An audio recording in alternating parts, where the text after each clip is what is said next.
Hey, what's up? It's Alex. If you haven't heard about Anchor, it's the easiest way to make a podcast. Let me explain. It's free. There's creation tools that allow you to record and edit your podcast right from your phone or computer. Anchor will distribute your podcast for you, so it can be heard on Spotify, Apple Podcasts, and many more. You can make money from your podcast with no minimum listenership. It's everything that you need to make a podcast all in one place. So download the free Anchor app or go to anchor.fm to get started. Welcome one, welcome all to the Short News Podcast, where we talk about the news for a short time and then talk about more important fun things. Today is Monday, February 24th, 2020, and it's been a couple of days, so let's catch up. Before I forget, you can listen to this show and get all the info on it at www.shortnewspod.com. I made this site, and I am very, very kind of proud of it. It really didn't take much. I don't know why I'm so proud of my work. It was Squarespace. Squarespace did all the work. They're great. Not an ad for them, just shout out. What's been going on? Oh, yeah, I got accepted to my top college. I won't dox myself and say where, but I am going to college, from community college to regular college. So that's exciting. Round of applause there. No, I'm not going to clap for myself. It's 7:30 in the morning. I think people are going to be mad that I'm doing this right now. What else is going on? I got into a teaching program. So this podcast, I'm going to have to clean up my image a little bit. Not too much. I'm just not going to tell anybody there about the podcast. And I am going to be a teacher most likely. I mean, we'll see what happens. I'm really nervous about it, but my dream has always been to be an English teacher, and it would be cool to live up to that, because I had a really cool English teacher growing up in high school. Mr. Sneed, shout out to you. He's a cool dude, inspiring. We read 1984 and Grendel. I won't get into it. You guys don't want to hear about this, but Grendel, really good book. It's Beowulf from the monster's perspective. Very dark book, but read it. Anyways, I was away for the weekend visiting the in-laws, so that's why I wasn't really able to record or post Thursday, Friday, Saturday, Sunday. I didn't really do much, just chilled out with the cat. Listened to 8 hours or more of podcasts. I tried recording a weekend episode on my phone using the Dolby On app because I didn't bring any of my equipment. It's too much to lug all that around. And my Mac is still not working, so not really portable right now. I tried. It just didn't sound good on my phone's microphone. So you know what? We're back, and we've got some news, and we're going to avoid politics today since apparently some Trump people actually listen to this show. So to them, I say welcome, and we may have differing opinions on some things, but I hope you can still get something out of this show. So without further ado, let's get into some news. Some short news.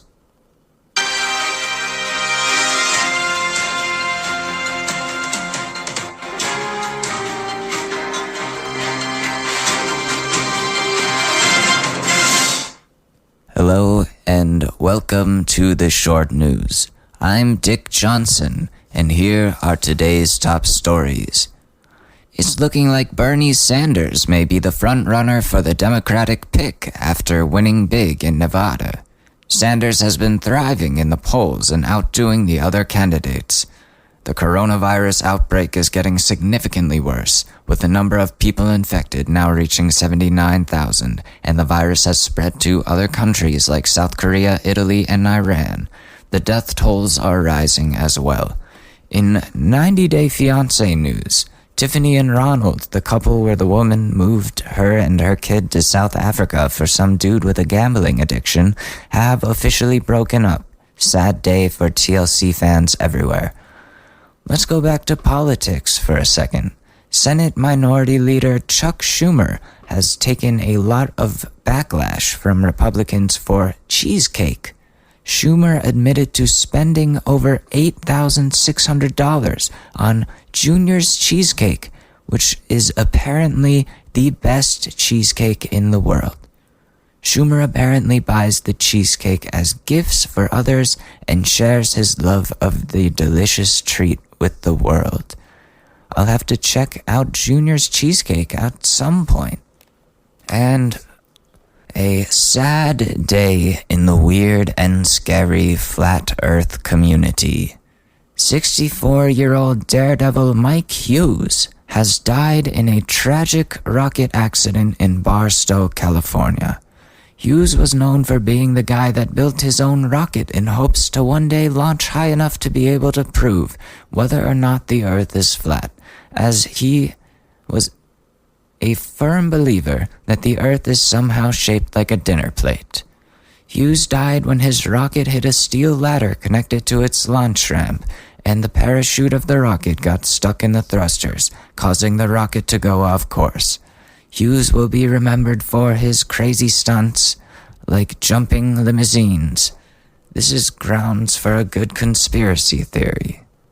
Maybe he was getting too close to the truth, and the government needed to silence him.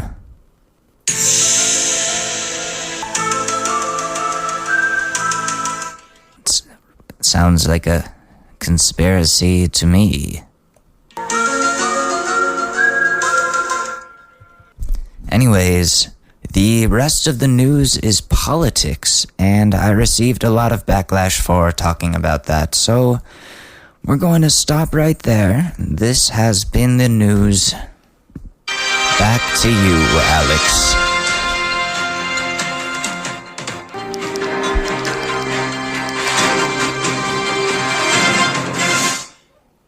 My guinea pigs didn't like that sound, but thanks, Dick. My guinea pigs are, really talkative today. Hope they're okay.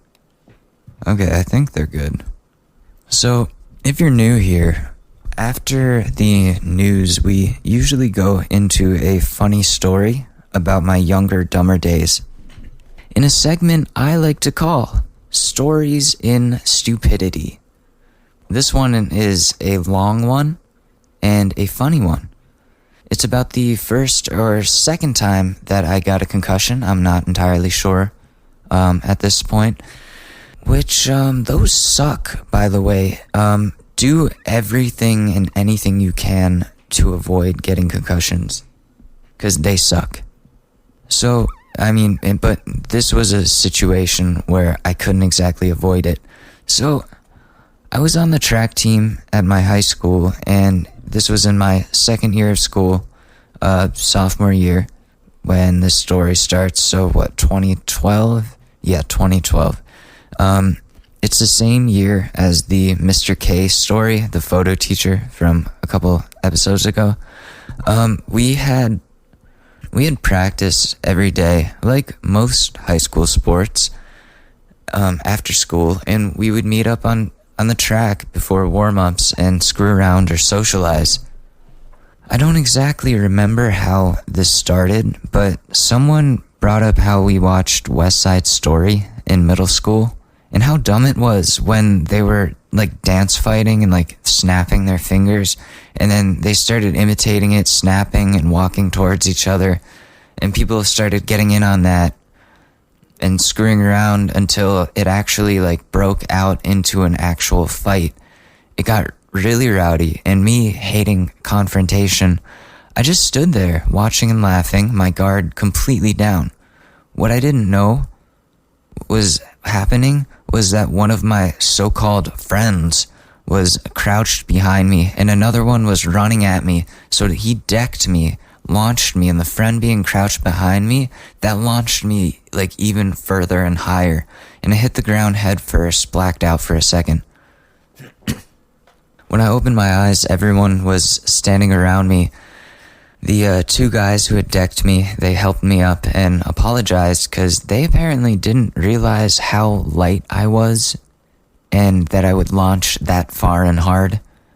But so now I'm really dizzy, seeing double. It was not a good feeling at all whatsoever. So the guys started asking me questions, trying to gauge how messed up I am, like who's the president, what's your birthday, those types of things. And it seemed like I was concussed based on all of the symptoms. I couldn't think straight. My head felt like it was ringing and beating. So one of the guys volunteers to bring me back up to the high school to the trainer to figure out if I actually have a concussion, get that confirmed. And so the trainer, this guy, he's a weird dude. He sucked. Scott was his name. I don't care if I say his name. Scott the trainer was such a creep. He would treat all the guys like shit and would barely help us dudes, but he prioritized massaging the girls' legs and joking and flirting with them. Keep in mind, these girls are all underage. We're all the same age here. We're kids. Scott is an adult. It's weird. It's fucked up. So I go in, I told him what happened. I told him my head hurt, I was seeing double. Without even checking me or anything, he's just like, yeah, you probably have a concussion. Call your mom and like have her bring you to the hospital. And I'm like, oh God, not her.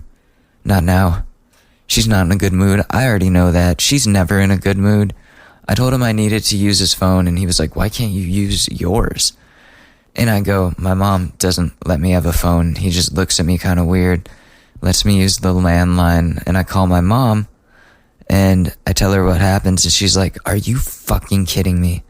Oh, like, you are in so much trouble. I can't believe I have to deal with this today. Like, what are you, stupid?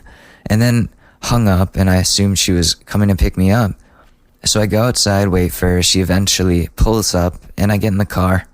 But I get in the back seat, not the front passenger seat, because my mom claimed my whole life that my presence made it harder for her to drive, and overall just made it harder for her to live. So she would always tell me and my brother to go away. But so first thing she says, how stupid can you be? You're not there to fuck around. What are you, on drugs? Like talking about track and this injury. I wasn't on drugs. I couldn't even afford drugs. Nor was I trying to be on my mom's bad side more than I already was. For no reason other than that I was struggling in English class. So she's yelling at me the whole ride there to the hospital about how it's my fault for getting myself into this situation when I was the one trying to avoid being involved. Like, they decked me by surprise. They surprised me. Obviously, I would have avoided the conflict if I knew that it was coming right at me. But she likes to blame the victim in every situation, unless of course she sees herself as the victim in said situation, then everyone else is the villain. But yeah, she's yelling at me the whole way there and complaining about my grades. All of a sudden it gets to my grades somehow and how I better get my shit together, which is not like at all helping my hurting head. So we get to the hospital, wait a while. The doctor brings me in and officially diagnoses me with a minor concussion. He tells me to avoid bright lights, limit my amount of time on screens. Like, don't completely avoid them, but limit the time. Which my mom then passionately, supported. And it goes like, see, Alex? See? No screens. And you better abide by that. No secret electronics. I'm going to be on you about this. She just goes on. Like, she makes you want to punch her. I just rolled my eyes at that psychopath. She always said no screens. That was her big rule. Like, I was never allowed electronics. She kept me away from technology as much as possible. Anything with an internet connection was seen as a threat to her because I could expose her for abuse at any moment if I had internet. So she didn't let me have anything with Wi-Fi capabilities, never let me have friends over, never let me see friends outside of school, never let me do anything outside of school or outside of the house. I said the Wi-Fi thing. Oh yeah, she would unplug the router. Sorry, I was sneezing. Lock it in her car trunk, only to plug it back in when she needed to read Perez Hilton, which, by the way, fuck that guy. He's a piece of shit. So we get home, she's talking about, I don't know, electronics the whole time. Tells me to give her my iPod Nano because that has a screen on it, but no internet, but that's my one music thing that I have. I tell her absolutely not, and she takes it anyways. So now I can't even listen to music out in the open. This is ridiculous. So my screenless journey continued as I had to deal with this concussion and let my brain heal. About a week into the head injury, I was doing fine. I was going to school. I was even using electronics on the low, low key. I'm sure at this point I would have been cleared to do so by the doctors, but my mom was using this concussion as an extra excuse to justify keeping me isolated from the internet. Now it's a weekday morning, and there's a 2-hour delay from school due to snowy conditions. So I'm sitting upstairs watching TV and playing on my secret iPod Touch that I used to stay connected to my friends to a certain extent, and I play this Minecraft knockoff game in my free time. It was called Eden World Builder. It was fun. It was really fun. It was like Minecraft creative mode before Minecraft for phones. So I'm playing Eden. I'm sitting there, and my mom does this thing where whenever the door is closed, she tiptoes up to the door and swings it open and comes in as fast as she can in anticipation of walking in on me doing something wrong to catch me in the act and then take away whatever thing I was doing or punish me in whatever way. So she pops in while I'm gaming on this iPod, and I quickly slide it under the couch next to me since I'm sitting on the floor, and she sees me make that quick little move and goes, what are you hiding? I say nothing. She's like, give it to me right now. All I can say is no. She starts walking over to force it out of me, and in an act of desperation and fear, I grab the iPod, I throw it in my pocket, and I run out of the room and for the stairs. And she's right behind me, but I start descending the stairs, and she grabs me by the neck of my jacket because I'm wearing my winter coat because it's cold inside. And she's refusing to let go until I give her the iPod. And I'm being like, get off that. Because she's like, I tripped at this point down the stairs. She's got me by the neck of my coat. I'm literally hanging by my neck, being choked by my mom. And so she's suffocating me. I'm being hanged by my own coat, she's refusing to let go until I give her this iPod. And I'm being like, stop hurting me. She's like, fucking give that to me right now or your life is going to be over. And I can't breathe. And I'm being choked. Being choked by my mom, doesn't really feel good in, a lot of ways. So I finally give up on trying to get away. And I hand her the iPod Touch, and she's like, you little shit. You wanna fuck with me? Okay, here's what happens when you fuck with me. She grabs a large screwdriver with a big-ass handle, takes the handle side, and literally beats the iPod Touch until it's so broken that it won't turn on anymore.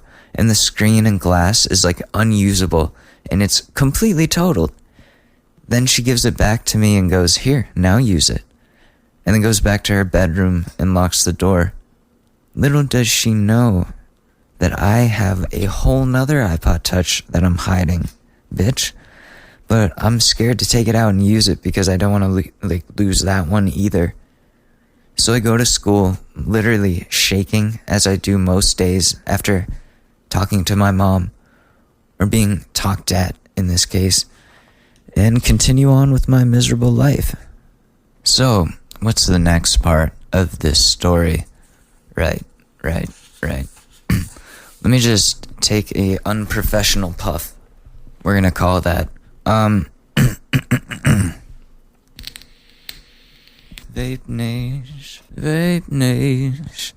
Oh, how I need my nicotine. Okay, so I had to go to physical therapy and do impact tests in order to track my progress and improvements, make sure I was getting better, so I could be cleared as fit to return for the spring season of track and pole vault again. So, one of those days, my mom picked me up from school and brought me to the physical therapy place. My mom, as you can tell, is very nosy and constantly goes through my shit to check for anything that she could punish me for, treating me like a criminal in my own home. So I felt uncomfortable leaving my backpack with her, especially because I had a lighter in there and didn't want her to find it and get the wrong idea. Yeah, I had used that lighter before to smoke weed with my buddy, but that's not the main reason why I was willing to risk getting in trouble to have it. I honestly just enjoyed having a lighter. It made me feel older, independent, and cool. I know that's stupid, but when you're a kid and you don't have a lot of stuff that you're allowed to do, like the little things make you feel independent. Anyways, since I felt uncomfortable leaving my backpack in the car with her, I started taking it with me to go to physical therapy, and my mom goes, "What the fuck do you think you're doing?" And I go, "Taking my backpack with me." And she's like, "Why do you need that?" And I say, "I don't know. I don't like how nosy you are, constantly going through my things. I know you searched my backpack. It's annoying." And she's like, "Why does it matter?" And I'm like, "It's annoying." And she's like, "I'm allowed to do that. Leave it." So I shouldn't have said that. But like, that's exactly how I was feeling. Like, when you live with this, it gets really annoying and you want to stand up for yourself. But now I gave her a reason to go through my things. She's got probable cause. So she forces me to leave my backpack, drops me off, and I go to take my impact tests and whatever else I had to do. Whole time I'm worried because I know what's going to happen. I finish that, my mom comes back to pick me up, and I get in the car and she's like, "You are so fucked. You don't even know what's in store for you." And I immediately know she found the lighter. And I'm sitting there thinking, oh shit, like her mind is going to jump to one thing and one thing only. Weed, yeah. But hey, at least I didn't have any on me. I usually didn't like take my own. I paid my friends for theirs and smoked with them. Cause like, I didn't want to risk having that in the house. So she tells me I'm fucked, and then we argued over it. I explained my reasoning of why I had it, and she tells my dad. And my dad literally laughs at me with cause I say like, I just like playing with fire. And I was never allowed to have a lighter before. And he's like, "Come on, Alex, we aren't stupid. There's only one reason somebody your age would have a lighter." And I'm like, "Dude, I'm serious. I honestly just like lighting things on fire," which, not a good thing to say, but they were like, "Well, that's honestly concerning, but not as concerning as the drugs." So, okay, whatever. Not that mad anymore. But I'm like, can I have my lighter back? And they're like, "Absolutely not." And then they start, sorry, I'm not crying, I have a cold. They start making fun of me for the fact that I had a pink lighter, because apparently that's gay, which I still don't understand my parents' logic in that. Like, how does a color have a sexual orientation? It doesn't make sense. So now I lost my iPod, my lighter, my confidence, whatever happiness I had left, and probably some brain cells due to this fucking concussion. So then a week later, my friends invite me over because they're starting a secret fight club in the woods because they got a good deal on some MMA gloves. So my mom drops me off, tells me not to do anything stupid, not to get another concussion. So I tell the guys, "Listen, I can't really fight because of my head," and they're cool about it. one of them still feels bad for pretty much giving me the concussion, so alright. So we're in the woods, the fighting begins, and I don't know if you've ever seen MMA gloves, but there's very little padding on there, like no padding, and even the padding is hard. So these geniuses are punching each other in the faces as hard as they can in the middle of the woods, no regulation, no first aid kits or ice. Eventually, I'm stupid enough to get in the ring because I was bored. And I was like, alright, fine, just don't hit me in the face too hard. So we're doing our thing, and I eventually end up losing because I took roids. No, I tucked and rolled to avoid getting a punch to the face. Everyone thought the tuck and roll was cool, but it was against the rules, so I lost because technically it meant I hit the ground. So then the fighting continues. The rest of them go. I enjoyed being a spectator once again, reveled in not getting another concussion. So eventually I go home for dinner and play some video games for the night, and I get on Xbox with one of the guys, the one who gave me the concussion in the first place, and he's like, yo, it's a good thing you left. We had to take so-and-so to the hospital later. And I was like, oh my god, what happened, bro? And he's like, he got a really bad concussion. And I just started laughing. Apparently they went to see a movie, like Project X, that movie that was about that huge party after the Fight Club. And so-and-so kept complaining about being really dizzy and seeing double and feeling sick and had to go to the hospital. And they were calling him a pussy and like a little bitch the whole time, but I'm like, you guys are idiots. This is why head punches are a bad idea. Keep in mind that these kids would fuck around with samurai swords, fighting each other with them, so not exactly the safest people to be around, not exactly the people to trust with airsoft guns either, but that's a different story. This dude that gave me the concussion, he accidentally shot me point blank from barrel to dick, like point blank with an airsoft gun in the dick. Did not feel good. So now the two only Asians in our group of friends had concussions. If you ask me, I feel like that was kind of targeted. I'm kidding. Not everything is racially charged. So there was a lot of stupidity in that story, and I hope that gives you a good perspective of what it's like to be me and how stupid me and my friends were. I've had at least 3 or 4 concussions now. It's really scary. I've also had Lyme disease like 3 or 4 times. I hope you enjoyed that one. It was a long one, but I think it's quite an eventful time in my life. So we're going to take a quick break to rest my voice, do those ad reads. We got a new one that I think you guys might really like. And we will be right back after these messages. See you in a minute or two. Yeah, like a minute, 2 minutes. All right, peace. Un momento. All right, guys. So I've got some good news and some new goods for you guys today. Do you like style? Do you like affordable style? Well then, Knockaround Shades are definitely right up your alley. Founded in 2005, Knockaround is the original affordable sunglasses company, centered around a sunglasses line that is both practical and stylish. They're available in 11 different frame styles and offered in both standard UV 400 protection and polarized lenses. Knockaround.com is your source for great shades that won't break the bank.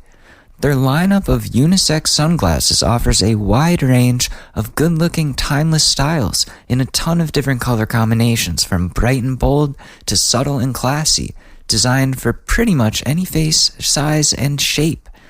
And best of all, it won't cost you an arm and leg to protect your eyes. Our shades start at just $10, with polarized sunglasses starting at $15. Take that, Ray-Ban.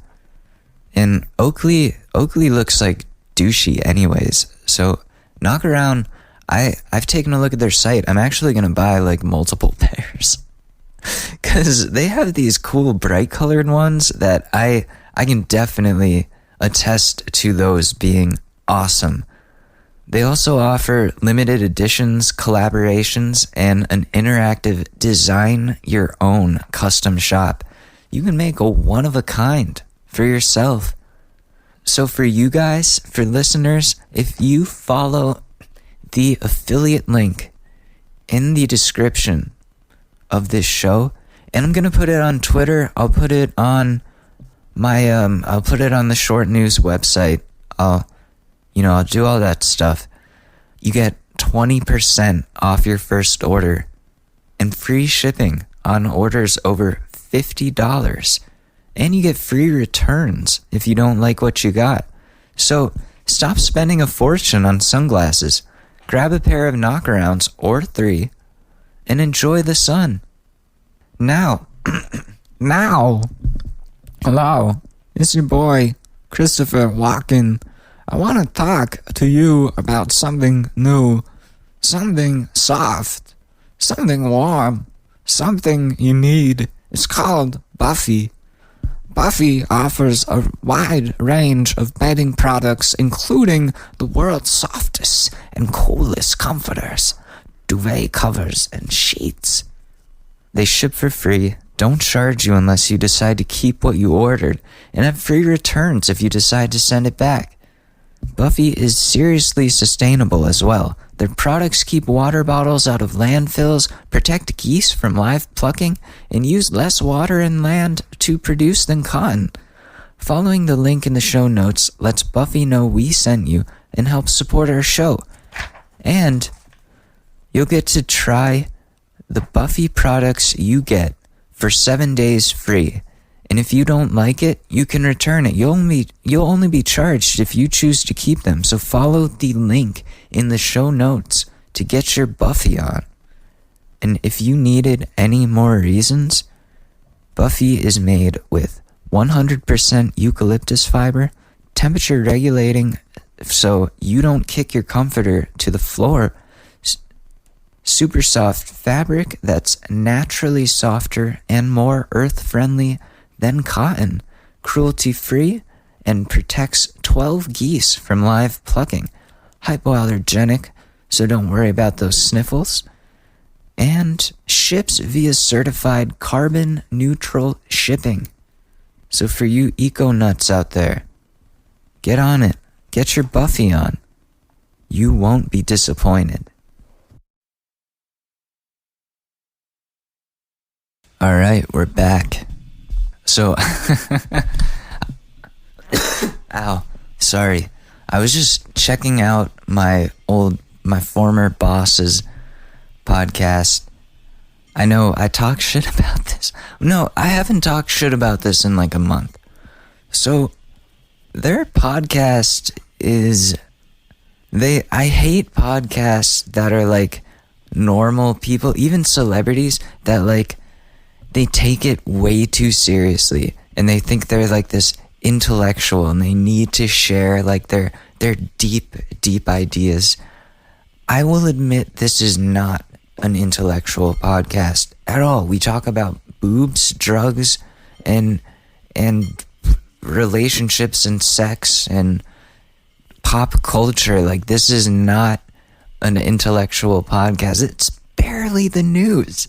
That's why it's the short news. This is a joke. It's supposed to be a joke. Like, I got this comment the other day that was like correcting me on the Bill Barr thing, and I should have been more clear that that was all like alleged that he was feeling that way. Like, somebody inside the White House reported that. It wasn't, he didn't come right out and say he was planning on leaving. And I'm pretty sure I listened back and I was clear on that. But this person who I looked and they were hardcore Trump supporter was saying that was completely wrong. And they were like, next time, like if you're going to report the news, report it right. And I was like, I was literally reporting the news, like as it was reported to me. and just telling you guys about it. Like, I am not a reporter. This is the short news. But it just, first of all, I have sources. I gave them sources and they had no response after that. But my point is, this is not at all an intellectuals podcast, and I don't want this to turn into like me trying to preach ideas. Or like, let me read the description of my old boss's podcast, because this is what I'm talking about.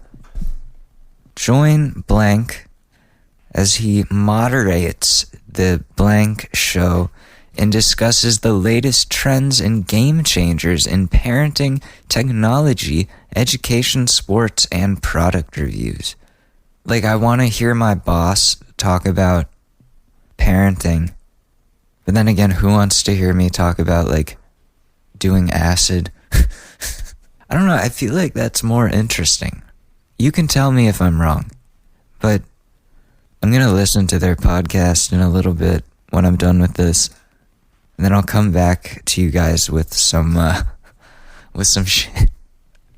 shit about them. Because I've listened before and they like, first of all, who calls it moderating? I'm going to start calling this, yeah, I'm your moderator, Alex Mador. Join Alex Mador as he moderates this absolute train wreck of a show where he discusses the latest trends and game changers in hitting it from the back, technology, cats, and drugs. And we do product reviews. But like, it's not like this segment is about the product review, and it's my two bosses like talking about the technical aspects of like a washing machine. You don't want to hear that from me, right? You want to hear about boobs and butts and drugs and stuff and funny shit sometimes and voices. They don't have Christopher Walken on their show. You know, I gotta say, these guys, they used to employ me. Their show is super boring. All they do is talk about parenting. They don't even know the first thing about it, you know? Oh, it's crazy. Sorry, I just like tugged the mic. Oh, no. Oh man, I'm holding the microphone right now just because this feels so much more comfortable than like leaning against the desk. So we should stop going in on those nerds, but I'm still bitter about the budget cuts, so you know what? Whatever. Anyways, I guess on that note, similar thing, I hate to ask, but to all our iTunes listeners, if you like the show, go ahead and hit that review button. Give us some love. We'd love to hear from you guys. Except you, Carol. Take that shit somewhere else. Well, okay, so you know what comes next. We have to help some people with their problems. Their relationships are in trouble. So let's get over to Reddit for our Reddit segment where we help people in their life issues as best as we can. Eventually I want to have our own relationship segment where people write into the show. And you know what? Let's set that up now. Listeners, if this is a call to action, if anyone has any need for relationship advice at all and wants to hear your problem being solved on the show, I'll keep you anonymous. Don't worry. Go to the Submit Talking Points form in www.shortnewspod.com and enter in your problem there, and we will talk about it on the show. But for now, we gotta use the internet. We gotta use my favorite site, Reddit. The only site Okay, relationship advice. My 28 female boyfriend, 31 male, recently purchased hundreds of dollars worth of fetish porn. This is what most of this show is about, justifying or not justifying porn use. Like, oh yeah, porn is okay. And then I show these podcasts back to Ashley, and she's like, are you trying to tell me something? And I'm like, no, it just keeps coming up, and I really don't think it's that big of a problem. Okay, so using a throwaway account, I know my boyfriend has a particular fetish, and I can fulfill certain aspects of it in the bedroom while others are physically impossible for me to do so. Why? Because you don't have tentacles? I saw his credit card statement while I was tidying up our desk yesterday. Damn, he still gets those via snail mail? Damn, you can do that digital now. Avoid this whole thing. And the balance due was pretty high. So I looked at the statement and saw 10 charges to a particular fetish clips site, totaling just under $200. So I looked at 2 of his other statements, and again, there were more purchases from the same site. I know I'm in the wrong for looking at his statements. How do I approach this without shaming him? I don't think him purchasing these clips is a new thing. He told me about his kink over 6 years ago. If he's buying 8 to 10 videos per month every month, that's over 90 videos per year. To me, that seems excessive. Our sex life hasn't been great, only once per week, maybe twice if we're lucky, as I've been dealing with some mental and physical health issues for the past 6 months, and he works early in the morning and falls asleep before I even make it to bed during the work week. Is he addicted? Does he need to talk to someone? What happens when we're saving for a wedding or childcare? That $200 a month could go a long way. Too long don't read. My boyfriend recently purchased nearly $200 worth of porn online. How do I approach this without kink shaming him? Well, okay, so a lot of people are saying in the comments, it really depends on what the fetish is. They're not kink shaming, but if it's like something dangerous, then that's not good. Somebody said vor. What is vor? Sure, vorophilia. A fetish in which one fantasizes about being eaten alive or eating other creatures alive, sometimes known as phagophilia. Soft vor, being swallowed or swallowing whole with no bloodshed. There's also hard vor, which involves tearing and chewing of flesh. Macrophilia and microphilia. This is just like predatory shit at its like deepest level. That is some serious messed up shit. But yeah, it's like we gotta know what the fetish is. Anyways, okay, without that information, I'm gonna say there's just arguments about sex trafficking and porn, where the porn comes from, if it's ethically produced. Okay, so people have their kinks. People watch porn. It's just a matter of spending $200 a month on porn. I don't think you should spend any money on porn. I've got a little story. We've got time for a story, right? So,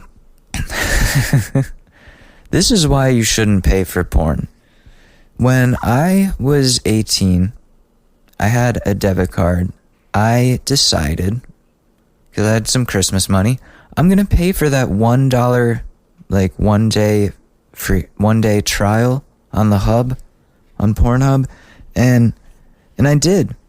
I paid for the free trial, or it wasn't free, it was $1. And the next day, I'm like, all right, let me cancel this. They don't let you cancel it on their site. You have to call a number and sit with them. So I'm in the parking lot of my job, the supermarket. I'm sitting there like smoking a cigarette on the phone with the Pornhub customer service. And I'm like trying to be ambiguous about it. Like, I bought this service, like this with a $1 trial. and I just want to cancel my membership. I just want to cancel it. And the lady's like, oh yeah, okay, that's fine. One moment, please. What's your name? And I was like, oh, Alex Mador. And she's like, okay, Mr. Mador. Let's see what we've got here. So, and then I guess they do this to humiliate you, to like discourage you from canceling. And she was like, so just to confirm, it is the Brazzers Big Booty Bonanza package? Or she didn't say that, but you know what I mean? It was like, she said the name of the thing, and it was so embarrassing. I was like, yeah, the Big Booty Banana Collection, whatever it was. Yep, that one. Yep, that's the one. She might as well have just been like, now I need you to say it back to me. Okay, now I need you to get out of your car. How do you know I'm in my car? Oh, I just know. Get out of your car and scream to everyone, I'm a dirty, dirty boy. Do I have to? Do you want to cancel this? It's in the terms of service. You read those, right? Okay, fine. You go out there. I'm a dirty boy. Am I done? Am I good? No, you just need to, no, I'm done. But no, she said it back to me. I was like, yeah, I felt so embarrassed. And she was like, okay, Mr. Mador, thank you. I was like, please stop saying my name. But yeah, little story. Don't pay for porn. Because it's really hard to cancel that shit. And why do you need to pay for porn? You can find anything on there for free. Anything. Why would you pay for porn? That's so dumb.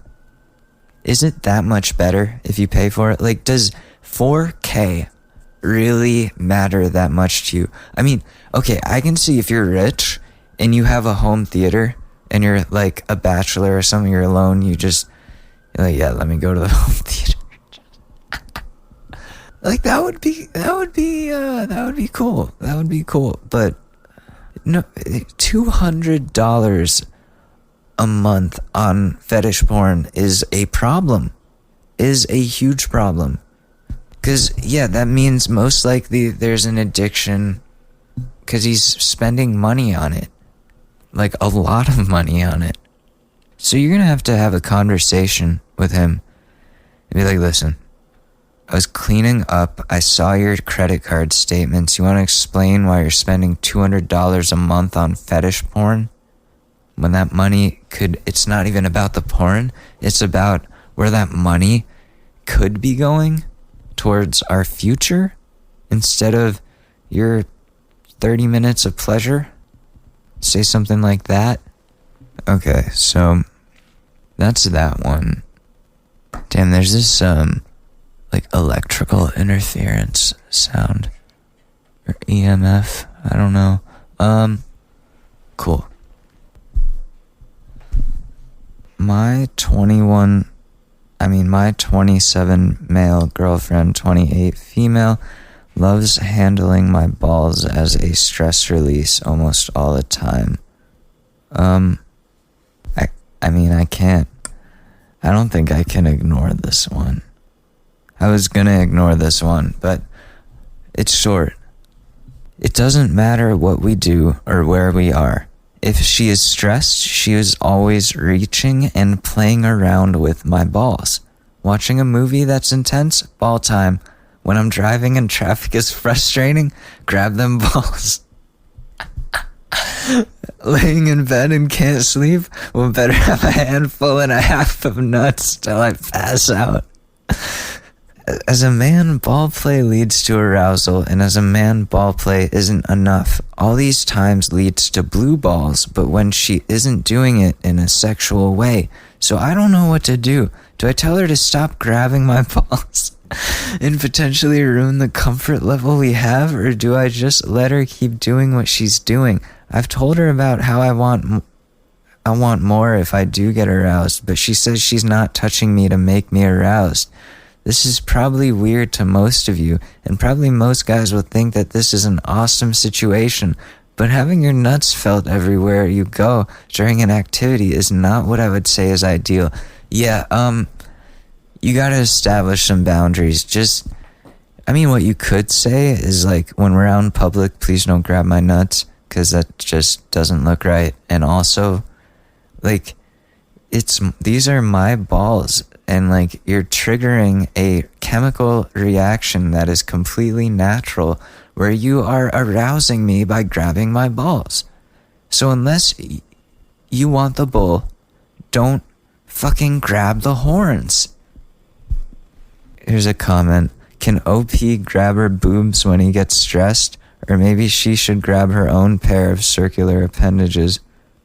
Just buy her some stress balls, somebody said. And then somebody goes, I wonder if they make stress balls that look like testicles. And then somebody goes, pretty sure I've seen something like this before. And then somebody posts an Amazon link. Let me go to, oh, yep, stress balls, ball sack stress ball. So if anybody is looking, if anybody has this issue and they want to grab some nuts on the daily because it relieves some stress, go to Amazon, search stress balls, and they're nut sacks. And yeah, like, this person's right. You're allowed to put boundaries on your own body. Like, you can be like, listen, it's cool that we're so close and comfortable with each other, but can you not do this all the time? Because you're giving me blue balls. And like, it's not okay to sacrifice your comfort for hers. Like, that's what you're doing, saying like, oh, I don't want her to be uncomfortable if she doesn't get to grab my balls. Aren't you uncomfortable that she just grabs your balls all the time? I love how you said ball time. Ball time. Better grab a handful and a half of these nuts. What does that stem from? Like, I want to know what the origin of her doing that is. Like, why does she just go to nut grabbing immediately? So yeah, set your boundaries. Here we go. Okay, this guy needs help. My 18 male, girlfriend 18 female, keeps hanging out with a guy I dislike. What should I do? Hi, sorry for the shit format, first time poster, using my alt account, and I am on mobile. Anyway, as the title states, my girlfriend is hanging out with this guy I dislike. He is toxic and drinks a lot, and every time they go out, he always pressures her into drinking alcohol, and the only time she doesn't is if I am there together with them. This has been happening for a few months now, and it's getting worrying as the guy is honestly kind of an asshole, but most of my friends have mentioned to me that I am overreacting and being controlling. Moving on, whenever I am out together with her, the guy and other friends, I always catch him staring at my GF in more sensitive areas, NSFW areas, basically. Does she mean boobs and ass? You can say that. And I just don't feel safe letting her get intoxicated around him, as I am unsure of his intentions and all. Maybe I'm being a little delusional and insecure, but honestly, I only have a problem with this one guy. I'm totally alright with all her other guy and girlfriends. The situation now is that he invited a group of us, including me and my GF, to his house to drink, and I'm feeling very icky about all this. And I am also not sure if I'm being delusional, so please help me out here. I am really at a loss on what to do here. Additional information, we've been together for about 6 months now. We've been close friends for about a year. P.S. I should add that they have never gone out together one-on-one, and it is always in a group, but I still feel concerned if something were to happen to her. And I also feel the need to share that I personally do not drink, and dislike that my girlfriend drinks too. P.P.S. Me and my girlfriend have talked about this, and she insists that she will be fine and still wants to hang out with him, but she mentioned she won't drink too much alcohol, but I'm still unsure of what to do from here. Okay. Yeah, need more info. A lot of people need more info, but what does this person say? Honest opinion, she doesn't care. If you talk to her and expressed your concerns like you say, she has already dismissed your concerns, then dump her ass and move on. You don't like that she drinks and she still drinks again. She doesn't care about your concerns. I see a bouquet of red flags. If you don't want to get hurt, then make the first move and break up and move on. Well, here's the way I see it. Yeah, you can't be controlling. Both of you are right. Like, you can't be controlling, but you can express your concerns and she can change her behavior based on whether or not she cares about your concerns. That's called compromise in a relationship. That's not being controlling, because it's her choice of whether or not she wants to respect how you're feeling. That goes for both sides in the relationship. Anyways, she is not respecting any of your concerns. You get worried about her going out drinking without you and like getting too drunk. You get worried about this dude that obviously is into her and is like an asshole, and you've told her multiple times that you're uncomfortable, yet she still does it. And yeah, a lot of people say like if she likes drinking and you don't, then, you know, you guys don't really have a good vibe, you know? Here, let me read this one. All the replies here are a bit wild if you ask me. As far as I can tell, she's done nothing wrong, and I'd guess you're feeling normal insecurities. I've been in your place before, and obviously being open and honest with her is the best opinion. I don't think it is fair for you to ask her not to drink in a group with him, but if things ever progress further, i.e. the two of them spending time alone, then I'd say you have more reason to worry. Good luck, sir. Edit. I don't mean to dismiss other comments. It just seems to me these actions aren't necessarily red flags of her trustworthiness. Nevertheless, if drinking is a big issue for you, perhaps you're not entirely compatible? Yeah, if you have an issue with drinking, like that's a big major problem. That's not a red flag. That's just gonna be an issue in your relationship. That's like a big thing that a couple needs to agree on. Otherwise, that's going to end really ugly. So you're going to have to make a decision. But I think people have this pretty figured out for them. Jeez, these are bad. My 23 male best friend, 22... Wait. Okay, yeah. My 23 male best friend, 22 male, has cut ties with me for my ex-girlfriend, 22 female. Ooh. Hi everyone. A bit over 2 years ago, I started dating this girl and we saw each other for just over a year. And during the relationship, I introduced my best friend since primary school to her as a way to get him out of the house and meet new people. They got along really well, and everything seemed to be fine.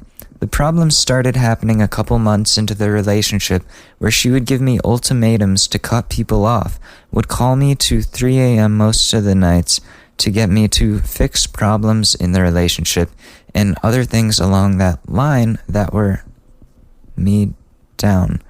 What? That wore me down. Okay. I ended up trying to talk to my friend about these issues, but he wasn't comfortable with me venting my frustrations because my complaints were also about his friend. I excused a lot of her actions as being brought up with a lot of negative things from her home environment, but things in the relationship got worse until I eventually broke up with her. Here's where the real problem is. After we broke up, we agreed to stay friends, but I unfriended her shortly after when I started tagging my now girlfriend in memes, which said romance is dead. When this happened, I was signed up a bunch of spam services, churches, and things like that, and I brushed it off as petty ex stuff. She also changed my Netflix and Stan passwords, as well as put up an ad for a car under my name and phone number. The final thing she did was when she came by my place to grab the last of her things, she told my mother that I sexually assaulted her, and she also sent an email to my work about this. If it was not for the fact that I had already told my manager this story as it was unfolding, I would have most likely been fired, and of course my mom didn't believe a word of it. As I knew my friend was still talking to her, I didn't talk to him for a couple of months as I needed time and space to process all of this and make sure I was safe. We didn't message every day, so not talking for a month was not unusual.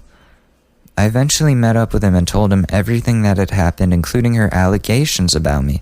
Since then, the only conversation online I've had with him has been when I initiated it, that would really only he be one-word replies, and when I eventually saw him at a party a few months later, I asked about my ex, and they're still friends and meeting up every couple of weeks. I know the answer is to just cut him off and forget about it, and I have cut him off, but his actions really hurt and upset me because it feels like our past 16 years of friendship have been for nothing. Too long didn't read, I introduced my best mate of 16 years to my girlfriend, and after she put me through the ringer and I ended things, he has all but stopped speaking to me, even after I told him everything she did to me. Well, yeah, the answer there is you just gotta cut him off. If he chose her over you, he's not a real friend. That's what it comes down to. That's what I learned about when my friend, the one that I talked about choosing my ex over me, my best friend since high school. She knew me better than she knew my ex.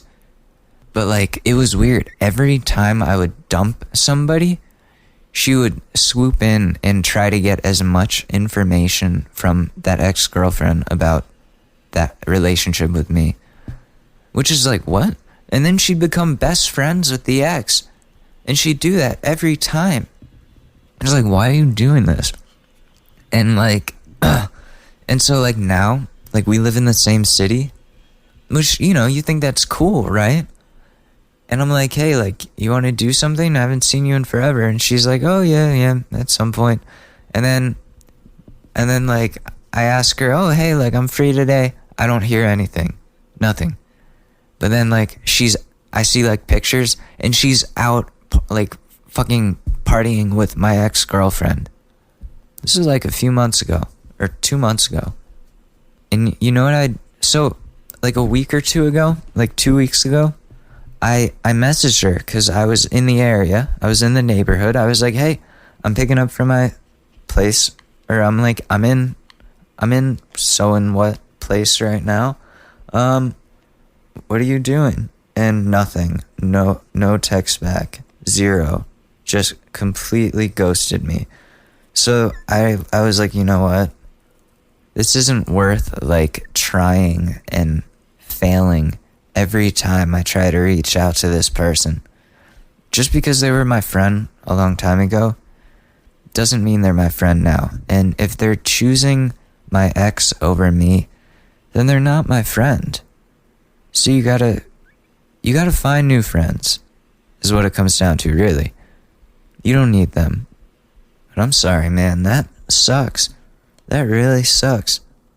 That's always like a sticky situation when your friends are the same, like your friends become your significant other's friends, and then you guys break up, and then people start taking sides, and it's ugly. It's really ugly. And like all the dudes, well, no, because the dude took her side. That's fucking crazy.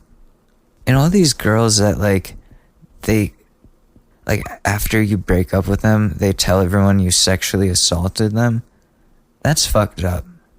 That is fucked up. That crazy ex that stalked me, she tried to do that to me, and people are like, you know, that's really serious. You can't just say that. Like, and someone told me about it, and I put that to bed real quick. Because I'm like, no, I didn't do shit. You wouldn't let me do anything. So, no. You dumb. You're the most PG couple. I want my first time to be with candles and in flower petals and on a bed. It's like, we don't have those resources. We are in high school.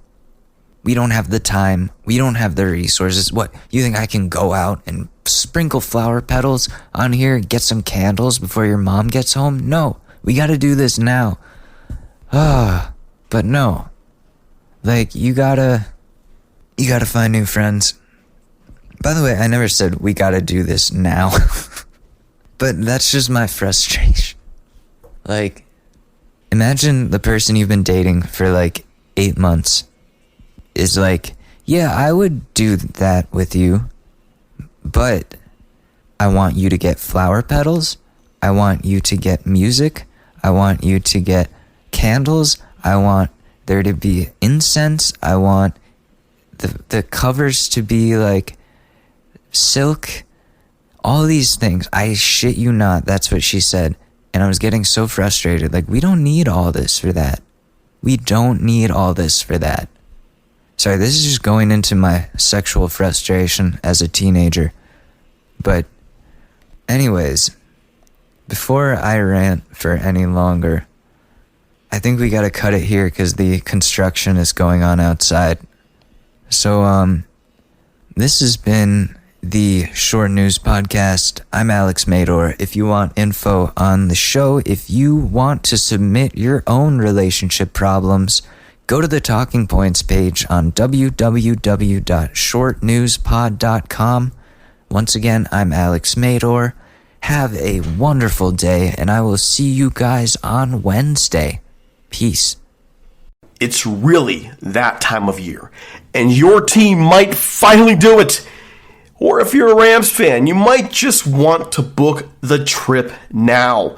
This year, Super Bowl 56 is in Los Angeles at SoFi Stadium, February 13th. You can scour resellers to buy an overpriced ticket closer to the day, or you can lock in the Super Bowl experience of a lifetime. Now with our friends at On Location. True 50-yard line seats, only available with On Location. An invite to celebrate on the field with the champs. On Location, yes, you want to craft a perfect confetti angel like I did? Go to the game with On Location, and it's not just about gameplay. From dinner with NFL legend Marcus Allen to pregame parties featuring acoustic sets for Wyclef, the official hospitality partner of the NFL is offering the most exclusive ticket packages available. Want to know how? Visit onlocationexp.com/SB56 or search Super Bowl On Location. That's right. Search Super Bowl On Location. Make the trip of a lifetime. It's your shot. Take it.